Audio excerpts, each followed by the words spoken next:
October নভেম্বরের মধ্যে শেখ হাসিনা ও তার পরিবারের বিরুদ্ধে প্লট জালিয়াতির ৬ মামলার রায় হবে বলে আশা প্রকাশ করেছেন দুদক চেয়ারম্যান আব্দুল মোমেন। একই সাথে হাইকোর্টের আদেশে আটকে যাওয়া টিউলিপ সিদ্দিকের মামলা সচলেও উদ্যোগ নেওয়া হয়েছে। টিআইবির সাথে ৫ বছরের সমঝোতা স্বাক্ষর শেষে এসব কথা জানান তিনি। এ সময় টিআইবির নির্বাহী পরিচালক ইফতেখারুজ্জামান বলেছেন, রাজনৈতিক ও আমলাতান্ত্রিক সদিচ্ছা থাকলে দুদক সংস্কার প্রস্তাবনার বাস্তবায়ন সম্ভব। নতুন ব্লেন্ডে আরো রিচ অ্যারোমায় সেলন ফ্যামিলি ব্লেন্ড টে।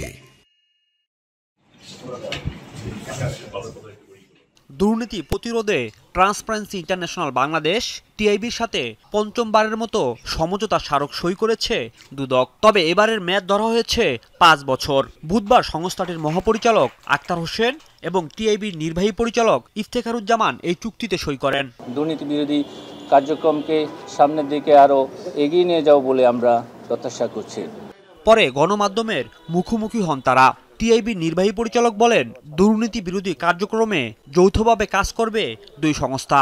জানান, দুদক সংস্কার প্রস্তাব নিয়ে কমিশনের বৈঠকে রাজনৈতিক দলগুলো প্রায় একমত হলেও বাস্তবায়ন নির্ভর করছে রাজনৈতিক ও আমলাতান্ত্রিক সদিচ্ছার উপর। রাজনৈতিক আমলাতান্ত্রিক সংস্কৃতিতে পরিবর্তন, নেতিবাচক পরিবর্তন, দুর্নীতি প্রতিরোধক মানসিকতা এবং সেই মানসিকতার চর্চা করার মতো সাহস দৃঢ়তা যতদিন পর্যন্ত এই দুইটা অঙ্গনে না হবে ততদিন পর্যন্ত আমাদের দুদক সংস্কার কমিশনে যে স্বপ্ন সেটা বাস্তবিত হবে, এটা প্রত্যাশা করাটা খুব কঠিন। সংস্কার প্রস্তাবের বিষয়ে একমত জানিয়ে দুদক চেয়ারম্যান আব্দুল মোমেন বলেন, অভ্যন্তরীণ দুর্নীতি নির্মূল ও মামলার দীর্ঘসূত্রতা বন্ধে কাজ চলছে। তিনি আশা করেন, সাবেক প্রধানমন্ত্রী শেখ হাসিনা সহ তার পরিবারের বিরুদ্ধে ৬টি দুর্নীতির মামলার রায় দ্রুতই হবে।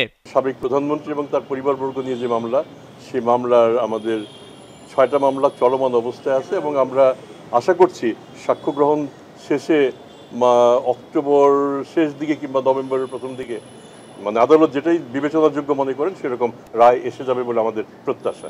হাইকোর্টের আদেশে আটকে যাওয়া গুলশানের টিউলিপ সিদ্দিকের ফ্ল্যাট জালিয়াতির মামলা সচল করতে উদ্যোগের কথাও জানান দুদক চেয়ারম্যান। আমরা স্টে অর্ডারটা ভ্যাকেট করাচ্ছি, ভ্যাকেট করিয়ে মামলাটা এগিয়ে যাবে। রাজীব আহমেদ, যমুনা নিউজ, ঢাকা।